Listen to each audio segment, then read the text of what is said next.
What's going on, everyone? Well, I am out here fooling around with this old 53 Ford we got, seeing if we could possibly get it to run. And I've already checked and put a wrench on the engine. It spins freely. I just put a battery in it to see if it would crank over when you turn the key, and it's making clicking noises. You know, the solenoid's making clicking noises. This is Edgar. Very curious. So yeah, I'm gonna try and jump the solenoid and see if the engine will turn over. Alright, so I've got the key on right now. Got a battery in it. I stuck my knife in there because the negative terminal was loose. Or whatever, it was loose. So I just stuck my knife in there to tighten it up.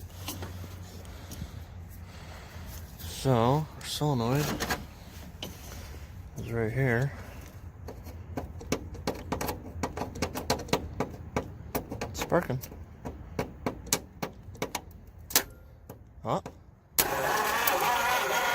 Wow.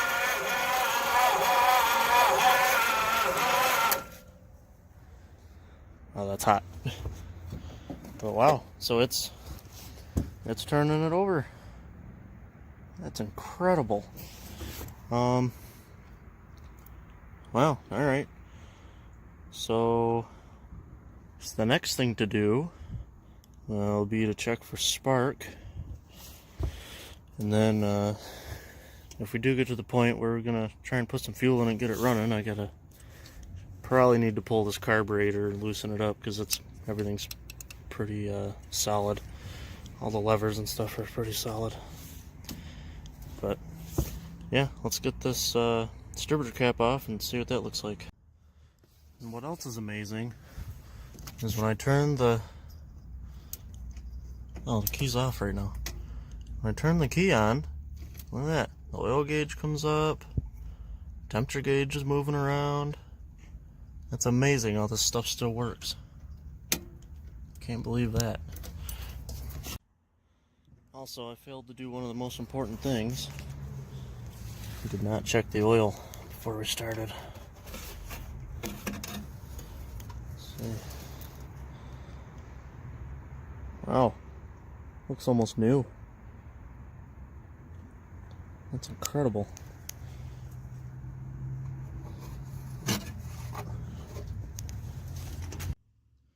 Alright, so back to the distributor cap. I got it loosened up here and pull her off.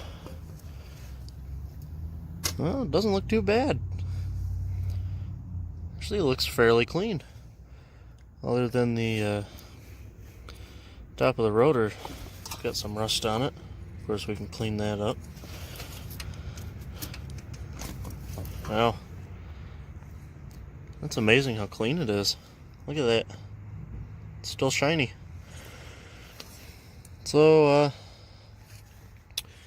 I guess what we can do next, well, I'll clean that up, of course. Then I'm not going to touch the points just yet. I'll clean this up, and then I'll pull a plug and see if there's any spark. Alright, so we got, I don't know how well you can see it, but we got that little tab sanded up a little bit. That's a little better shape. Go ahead, dropping tools. Go ahead and put this cap back on. I'll do that in a second. But I put some WD-40 around the spark plug. I'm just going to pull it out. Go ahead and do that.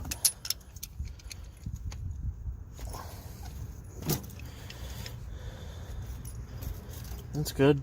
Loosen up. I was afraid it would break in there. I'm going to have a serious problem.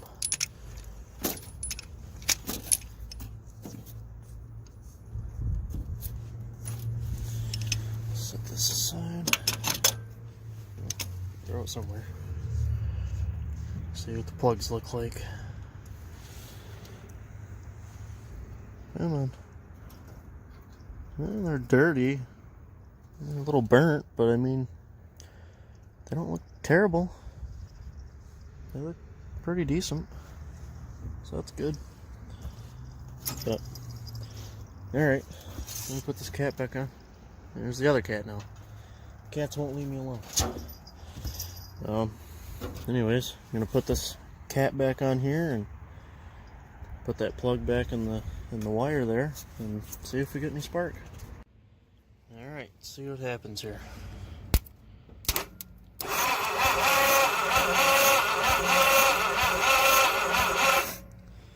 Not seeing any spark.